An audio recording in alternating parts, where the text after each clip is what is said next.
Hey there, thanks for joining me today. This is Lynn with KeepInkingUp.com. I'm an independent demonstrator for Stampin' Up! In San Antonio, Texas. And this is the second in a series of videos where I'm sharing how to use the Stamparatus. I've said in previous videos that I think the Stamparatus is a must-have tool for any stamper or paper crafter. And so in this video, I'm going to show you about how to do your layering stamped images using the Stamparatus, which it'll take a lot of frustration out of any stamps that you have that have multiple layers to them.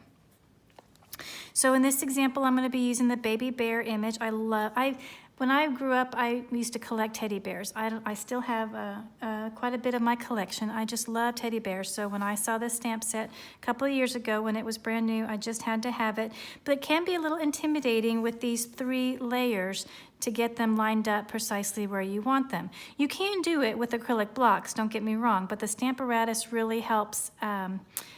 It really helps you to get them lined up precisely where you want them, and is wonderful if you're going to be doing multiples. Once you have them all lined up exactly, the stamps, you can leave them on the plates, and you can whip out a whole bunch of them at one time. But I'm going to show you in this video how you can use the Stamparatus to help you with layered images like this. So I'm going to start with a piece of very vanilla cardstock. Again, as I've done in previous videos, I like to put the paper in the corner of the Stamparatus just so I know if I need to readjust it at any time, it goes back there and the paper will be in the same spot every time. I'm going to use my magnet and stick that down. And I like to start with the more detailed image first. I used to start with the more solid image, but I found that I struggled that way. So I'm going to, I got a dog hair on there. I'm going to put my bear in the middle of my paper here. Oh, I'm using a photopolymer stamp set, which means I need to have my black foam mat. I'm so glad I caught that. So I'm going to put the black foam mat in, and then my paper, and then I can put my stamp there in the middle. I'm going to bring over this particular plate. I could have brought down this one, it doesn't matter. It doesn't matter which plate you use. And this, since this is the most detailed image, I'm going to use my darkest ink. I'm actually going to use 3 different ink pads for the baby bear image, so it gets a nice detailed image. I have Early Espresso, Soft Suede, and Crumb Cake. So for my most detailed image, I want the darkest ink color. So I'm going to go with the Early Espresso, so I'm going to ink up my bear. Swing that over and stamp that down. And then I'll lift it up. And you have all the nice detail of that particular image. Then I'm going to use the next detail image, and I'm going to line up my image. Now I don't want to stick my head in the camera, so I'm going to move the paper close to me so I can line up the image where it needs to go.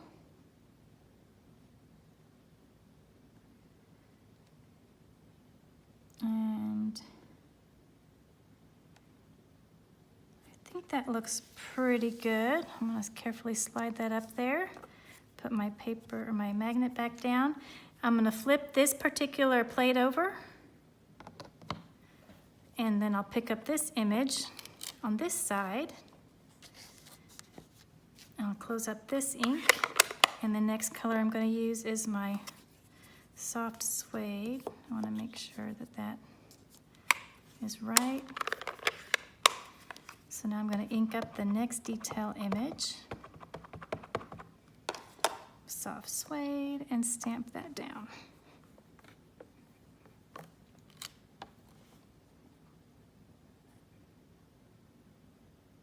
I think that looks pretty good. It looks like I might have gotten it off a little bit, but I think it'll still be okay. So then I need to take the most solid image, and again I'm going to bring it closer to me so I can see without sticking my head too far in the camera. And I'm going to line up the image as best I can. I'll slide that up there, put my magnet down. This time I'll bring down the other plate and pick it up. Make sure my paper is back where it needs to be. And I'll close this ink pad up. And I'll ink this one up with the crumb cake, which is my lightest color.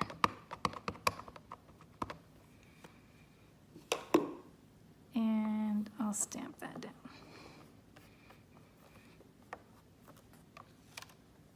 And look at that, isn't that adorable? Look at that bear, he's just so cute. And it's lined up pretty well. I mean, I doubt that I could have lined it up that well with using acrylic blocks. You can do it, but it's just a little bit more frustrating. So this Stamparatus really takes that frustration out. Now, the next great thing about the Stamparatus is I have left all of these stamps exactly where they are. So in mass production mode, I'm just going to turn this paper over and we're going to stamp it again. And so you can see I could have put a fresh new paper in, but I didn't happen to bring another piece over here. But now it doesn't matter what order I do them in because I already have them lined up. I did them in the order I did in order to help me line them up better. So now I'm going to use the crumb cake for the light color. I'll stamp that down. It's a little bit splotchy, but remember we're going to add more layers, so I think that that's okay. I just didn't do a very good job at inking my image. So I'll close up that one, and I will get my soft suede for the second layer.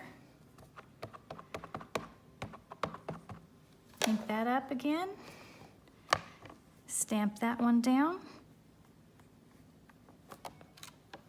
And so you can't even tell about the other one being splotchy. Then I'll flip this plate, close up the soft suede ink, open my early espresso ink,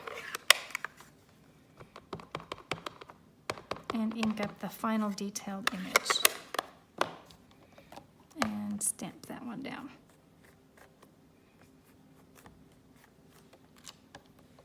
And look at that. Once again, a beautiful image. Doesn't that bear just look so lifelike? It just looks, you want to grab it out and cuddle with it. So anyway, that is how you can use your Stamparatus with layered images.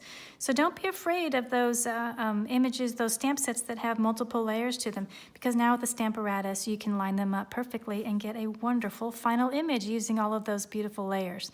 So thanks again so much for joining me, and I'll see you in the next video for this series of how to get the most out of the Stamparatus, a must-have tool for any stamper or paper crafter. Thanks so much, and I'll see you in the next video. Bye.